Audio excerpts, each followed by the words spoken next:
In 2025, Emma Willis made a decision that shocked the internet. She moved Bruce Willis into a care home with 24-hour support, and overnight, strangers judged her without mercy.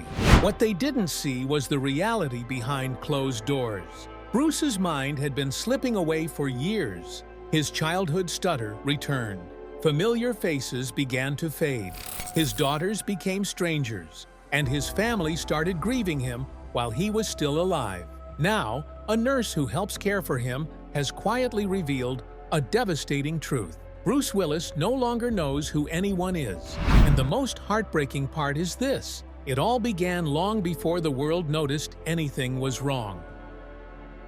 A legacy under scrutiny. I was in a bar, and there were a couple friends of mine, and they came into the bar one night, and they had apparently... Bruce Willis was born on March 19, 1955, in Idar Oberstein, West Germany, at a time when military life shaped everything around him. His father, David Willis, was an American soldier stationed overseas, while his mother, Marlene, worked at a local bank. The family lived in cramped military housing, surrounded by damaged buildings left behind by war. Curfews were strict, with everyone expected inside by 9 p.m. More than 3,000 American troops were stationed nearby, and tensions with local residents were always present. For his first 2 years, Bruce grew up hearing patrol boots outside and eating meals made from military rations. In 1957, before he even turned 2, the family moved back to the United States as part of a massive troop withdrawal. They settled in Carneys Point, New Jersey, a small factory town with fewer than 9,000 people. Bruce was the oldest of 4 children. Money was tight from the start. His father worked as a welder, earning $3.20 an hour. Rent cost $85 a month, while his mother brought home $40 a week working at Woolworths. Even combined, it was barely enough. The family relied on government cheese, hand-me-down clothes, and shared a single bathroom. When his father was laid off in 1967, unemployment checks totaled just $48 a week. Bruce later said those years were harsh but educational, teaching him how to survive when life shows no mercy. School was not easy for him either. Bruce struggled with a severe stutter that made speaking feel like choking on his own words. Classmates mocked him, calling him Buck. He stayed silent during lessons and often ate lunch alone. Everything shifted in 1970 when a teacher encouraged him to join the drama club. Something strange happened on stage. His stutter disappeared. No one could explain it, but Bruce felt free for the first time. He threw himself into acting, appearing in 12 plays before graduating. Slowly, the stutter faded, though traces of it still remain even today. After high school in 1973, jobs were scarce. The economy was struggling, and Bruce took whatever work he could find. He became a security guard at a nuclear plant, earning $4.50 an hour while walking the fence and absorbing radiation exposure. Later, he drove a shuttle bus at a chemical plant where the air burned his lungs. He blamed those jobs for breathing problems that followed him later in life. He bartended, loaded beer trucks, and scraped by, sometimes earning $6.80 an hour. These jobs were rough, but they grounded him and later shaped the tough characters he played on screen. In 1975, Bruce took one of the strangest jobs of his life. He became a private investigator in Philadelphia. He followed suspects, took photographs, and served legal papers in dangerous neighborhoods. Once, he tracked someone across 3 states for 72 straight hours. The job taught him how to blend into crowds and stay invisible. It paid $280 a week, enough for him to enroll at Montclair State College in 1976. He lasted about a year. In 1977, after a talent scout noticed him in a play, Bruce left school 3 credits short, carrying $1,100 and a dream bigger than any diploma. He moved to Hell's Kitchen in New York with just $200. He bartended, worked double shifts, slept on couches, and started calling himself Bruno. He gave free drinks to regulars, studied people, practiced timing, and sharpened his charm. Every night behind the bar felt like rehearsal. He saved money for speech therapy and kept auditioning relentlessly. In 1980, Bruce landed a small role in The First Deadly Sin, starring Frank Sinatra. It should have been his breakthrough. Instead, it collapsed. His stutter returned on set, and after one day, he was fired. The humiliation cut deep, but it pushed him harder. He committed fully to therapy, determined never to fail like that again. By 1984, he appeared on Miami Vice as a violent arms dealer. His intensity caused clashes with the director, nearly getting him banned from television. A year later, he starred in the Twilight Zone episode Shatterday, carrying the episode almost alone. It proved his talent, even as his personal life spun out of control. After a drunken night, he nearly got arrested, a scare that forced him to slow down. In 1985, Bruce hit bottom. He failed more than 50 auditions, slept in waiting rooms, and lost roles like Marty McFly in Back to the Future. Then came a Levi's commercial. One small break led to Moonlighting. He won the role after flirting with Sybil Shepherd in an elevator. The show nearly collapsed during production, but their chemistry saved it. By 1986, Moonlighting drew 19.5 million viewers weekly.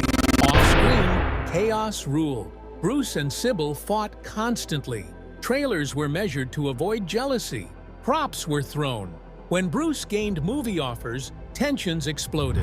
In May 1987, he was arrested after a wild party and confrontation with police. Charges were dropped, but his reputation stuck. That same year, 60 million viewers watched David and Maddie finally get together on screen. The tension vanished. Ratings collapsed. Costs soared to $4 million per episode. ABC gave up. On May 14, 1989, Moonlighting ended, closing one chapter of Bruce Willis's life, but not the story. Fame, silence, and judgment. Much more difficult to make that lifelike, make that seem real. In September 1988, everything changed during the filming of Die Hard. While shooting a stairwell scene at Fox Plaza, Bruce Willis broke his ankle on the 12th take. Production came to a halt for 3 full weeks. That delay cost Fox Studios an extra $5.6 million and pushed the total budget to $33.6 million. Bruce refused painkillers. Instead, he asked for buckets of ice between takes and kept filming, limping through action scenes. That limp became part of the character. The pain on his face, the winces, the famous glass scene, none of it was acting.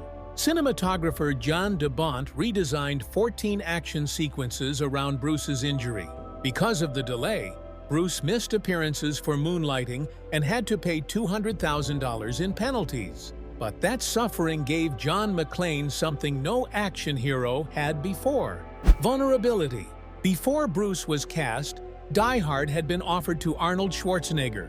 He turned it down after 20 script changes, saying the character felt too weak. Bruce stepped in and rewrote the rules. He ad-libbed nearly 60% of his dialogue. "Yippee-ki-yay, motherfucker," was never in the script. It originally ended with "pal." During the glass explosion scene, a practical effect went wrong at 3:42 a.m. on October 8th, slightly burning his hair. Bruce argued with the director for 45 minutes over safety, walked off set, and refused to return until the stunt coordinator was replaced. The stress was real. He smoked 3 packs a day during filming. When his Brooklyn accent slipped out during emotional scenes, they kept it because it felt honest. The film received an R rating and immediate backlash. On December 23, 1988, Bill O'Reilly criticized the movie for glorifying terrorism. Just 2 days after the Lockerbie bombing, parent groups protested. Senator Bob Dole publicly called out Hollywood for promoting violence. The Motion Picture Association nearly gave the film an NC-17 rating because the F word was used 67 times. Anti-smoking groups picketed theaters since McClane smoked in 43 scenes. None of it slowed the momentum. Die Hard earned $140.8 million in the United States and $273.4 million worldwide. Bruce walked away with $21.1 million, $5 million up front, and 15% of the gross after the film passed $50 million. When Die Hard 2 went into production in 1990, Bruce demanded $10 million and 20% of the gross. He got both, making him the highest-paid action star at the time.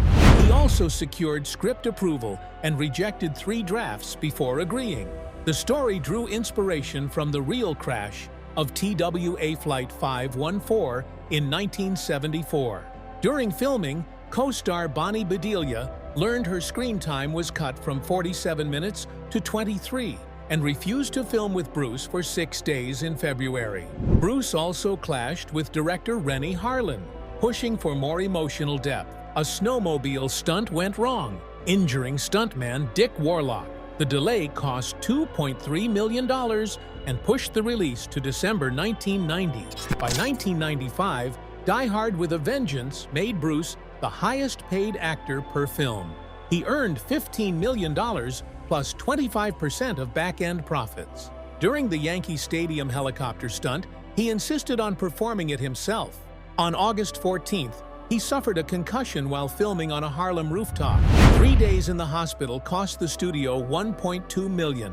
He was drinking 2 bottles of wine a night, forcing production to start filming at 6 a.m. to work around hangovers. His Brooklyn accent was not approved and required $800,000 in post-production ADR. By then, the franchise had earned $1.4 billion, and Bruce had made over $75 million just from back-end deals. In Pulp Fiction, released in 1994, Bruce earned $800,000 to play Butch Coolidge. Quentin Tarantino wrote the role specifically for him.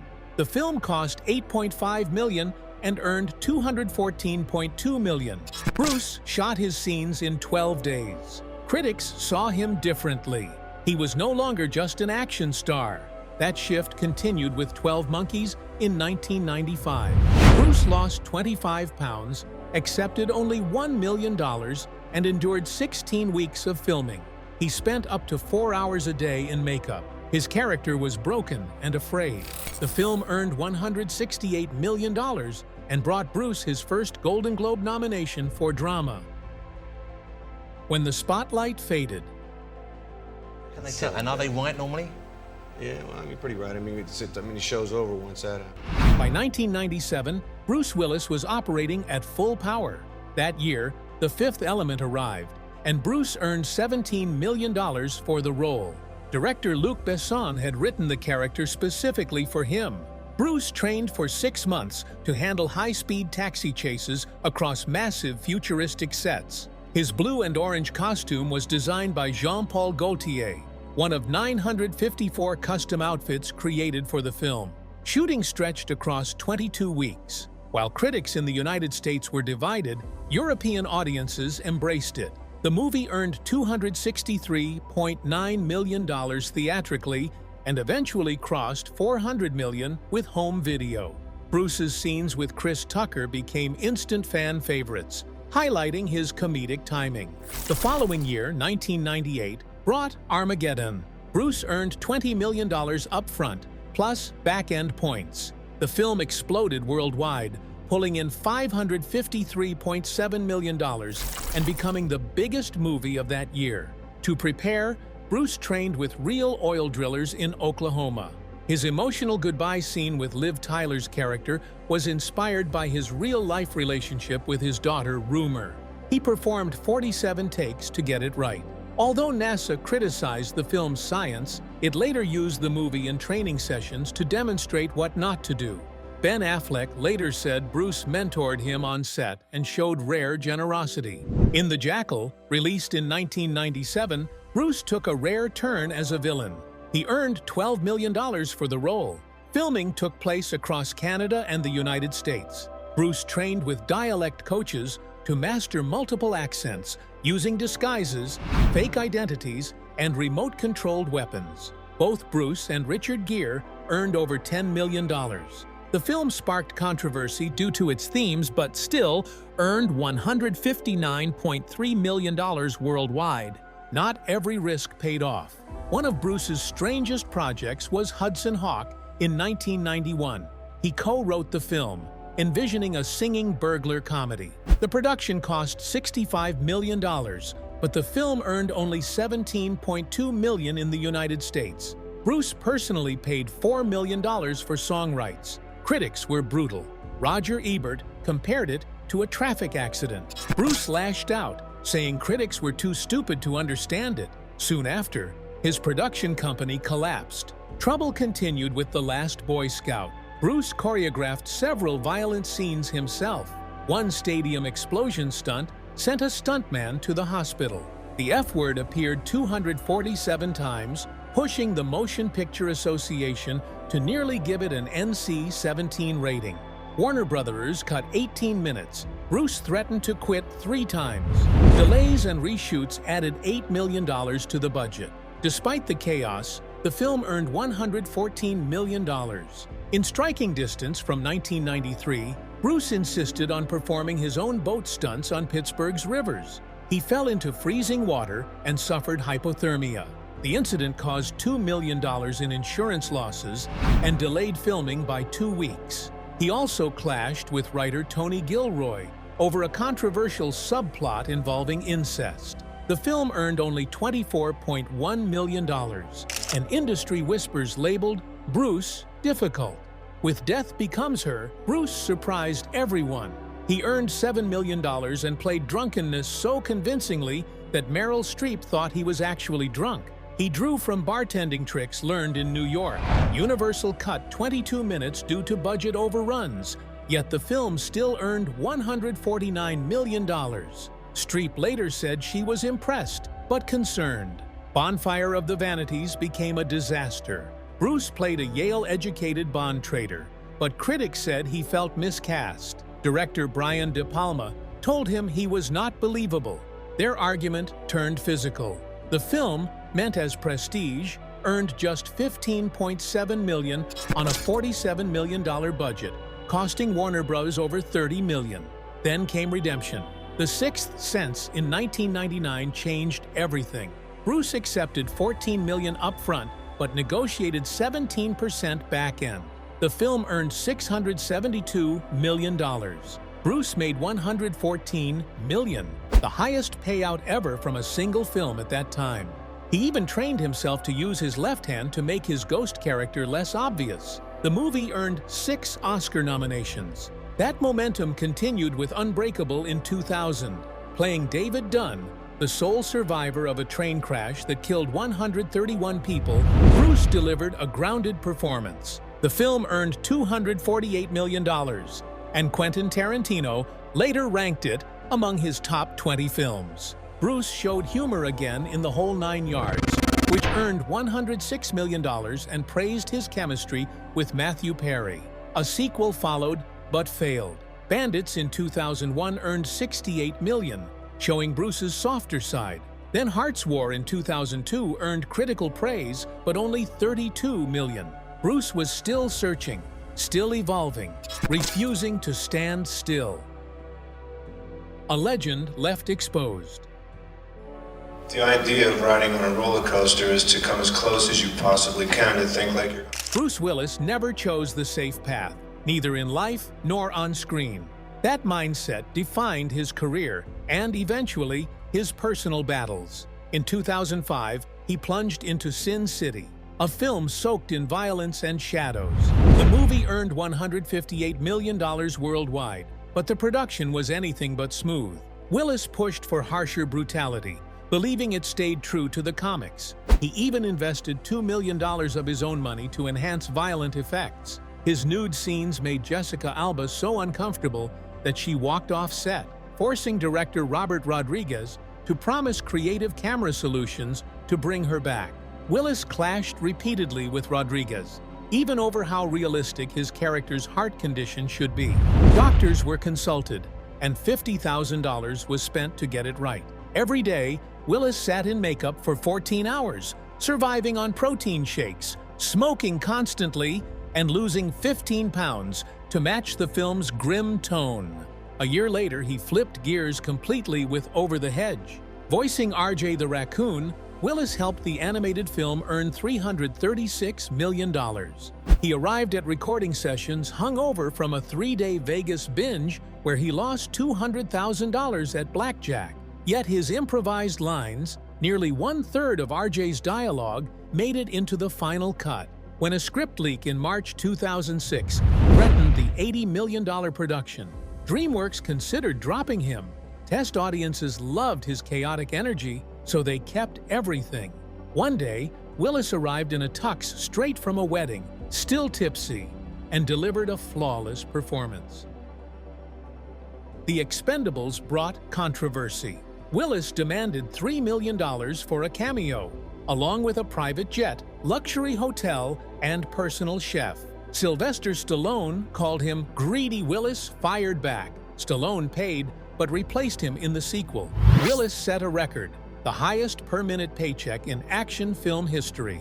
That same year, Red earned $199 million. Willis insisted on real bruises instead of makeup, crashed his own $150,000 Porsche during a stunt, and delayed filming by a week. He paid $25,000 for CIA-style training to feel authentic. In Looper, the realism turned dangerous. Aging makeup caused severe skin reactions, costing $5,000 a day. He refused safer options, demanded freezing rain fights, and injured Joseph Gordon-Levitt badly enough to send him to the hospital. He apologized with a $10,000 vintage watch. Insurance costs rose by $100,000. Off-screen, his life was just as intense. His marriage to Demi Moore collapsed under infidelity and constant conflict, leading to a costly divorce finalized in 2000. Years later, he married Emma Hemming. Despite criticism, their blended family worked, even renewing vows in 2019 with all 5 daughters involved. As his acting slowed, a darker battle emerged. By 2014, Willis was drinking heavily. In 2015, his daughters staged an intervention, sending him to 90 days of rehab. Recovery followed, but something deeper was wrong. On sets in 2021, he struggled to remember lines and needed an earpiece. On March 30, 2022, the truth became public. Aphasia ended his acting career. In February 2023, the diagnosis deepened to frontotemporal dementia. By 2025, his family confirmed his words were almost gone. He could smile and walk, but communication faded. Emma eventually moved him into full-time care, choosing safety over judgment. Bruce Willis, the man who never played it safe, was now fighting a battle no role could prepare him for. Legacy under fire. If he has to sacrifice his life somehow, it should be in the help of saving. While all of this was unfolding behind closed doors, Hollywood was facing its own uncomfortable reckoning. Between 2020 and 2022, Bruce Willis appeared in more than 20 low-budget action films. The main companies behind these projects were Emmett, Furla Oasis, and 308 Entertainment. The formula was always the same. Bruce was paid around $2 million per film for just 2 days of work, often appearing on screen for barely 15 minutes. These movies quickly earned a nickname in the industry, geezer teasers. They were marketed heavily around Bruce's name and face, even though his role was minimal. Audiences felt misled. Ticket buyers expected a Bruce Willis movie, and instead got brief cameos stitched into forgettable stories. The frustration turned into backlash. In 2022, the Golden Raspberry Awards took it a step further. They created a special category called Worst Bruce Willis Performance in a 2021 Movie, because there were 8 separate films to choose from. The move sparked outrage. Once Bruce's medical diagnosis became public, the Razzies withdrew the category and issued an apology. By then, the damage was done.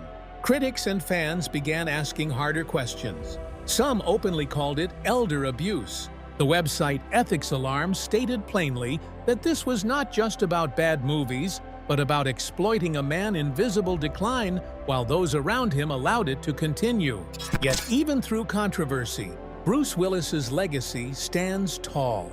He appeared in more than 110 films. His movies earned over $5 billion worldwide.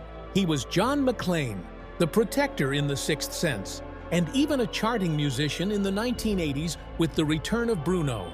which reached number 14 on Billboard and went gold. He surprised Broadway audiences in 2015 with Misery, proving his range never disappeared. Now, at age 70, Bruce is mostly seen in quiet family photos, often distant and unaware. Emma Hemming's upcoming memoir, The Unexpected Journey, will document the reality of caregiving, while the family continues raising awareness about frontotemporal dementia. The spotlight has faded, but the impact remains. So what would you take if you have to make a deal and say, Behind the fame was a human story of struggle, strength, and silence. If this journey moved you, like the video, subscribe to the channel, and stay with us as we uncover more untold stories behind the legends.